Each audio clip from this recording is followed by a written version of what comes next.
Malatya sadece küllerinden yeniden ayağa kalkmıyor arkadaşlar. Sadece depremin yaralarını sarmıyoruz. Biz geleceğin Malatya'sını inşa ediyoruz. Hep birlikte görüyoruz. Birkaç ay sonra göreceksiniz nasıl bir Malatya inşa ettiğimizi. Önemsiyoruz bu tarım ve hayvancılık temalı fotoğraf yarışmasını.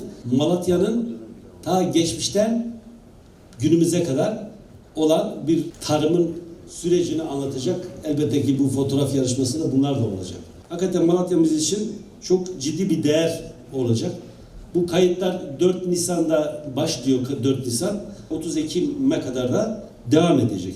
Tabii biz bu arada özellikle doğa fotoğrafçılığıyla uğraşan ve bu fotoğraf sanatıyla uğraşan tüm arkadaşlarımızı bu yarışmaya davet ediyoruz. Jürimiz bu fotoğrafları hepsini değerlendirecek.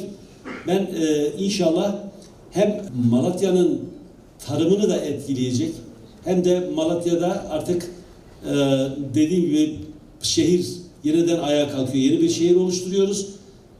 Malatya'nın normalleşmesi adına da bu yarışmayı çok önemsiyorum.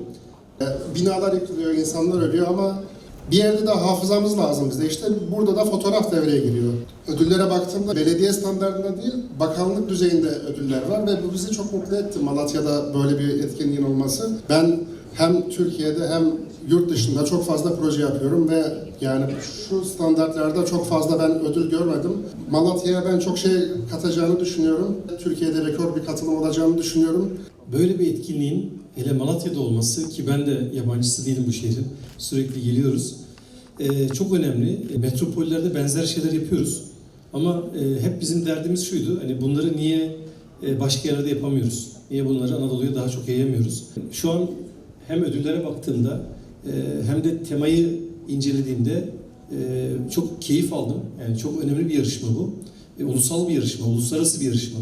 Ama dünyaya da yani Malatya'da bir şeyler oluyor. Evet, dedirtecek bir etkinlik bu.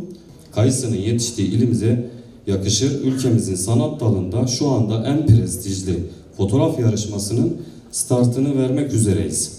Bu projede bizlere destek veren özellikle Büyükşehir Belediye Başkanımız Sami Yer'e teşekkür etmek istiyorum.